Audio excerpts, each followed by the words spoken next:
खेसारी लाल राजा Ram film बना रहे हैं। इस फिल्म में खेसारी राम रूप में फिल्म शूट कर रहे हैं। ये सब देखकर उत्तर प्रदेश के मुख्यमंत्री योगी आदित्यनाथ ने बहुत बड़ा बयान दिया है।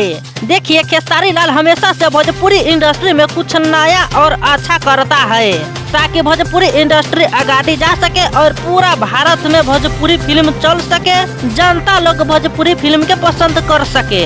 इसलिए नया रूप में नया तरीका से खेसारी लाल भोजपुरी फिल्म राम के रोल निभाते हुए बना रहे हैं। तो योगी आदित्यनाथ ने ये कहा है कि खेसारी लाल जो भी काम कर रहे हैं बहुत बढ़िया काम कर रहे हैं। नए रूप में राम के रोल निभाते हुए फिल्म बना रहे हैं। खेसारी लाल बहुत ही अच्छे इंसान है, जो भी कर रहे हैं जनता के लिए ही कर रहे हैं। इसलिए मैं खेसारी के सपोर्ट में हूँ। मतलब खेसारी लाल के सपोर्ट में योगी आदित्यनाथ है। यही जवाब दिया है योगी आदित्यनाथ खेसारी लाल के सपोर्ट करते हुए। अब देखिए खेसारी लाल राजा राम फिल्म के कहां तक लेके जा सकता है।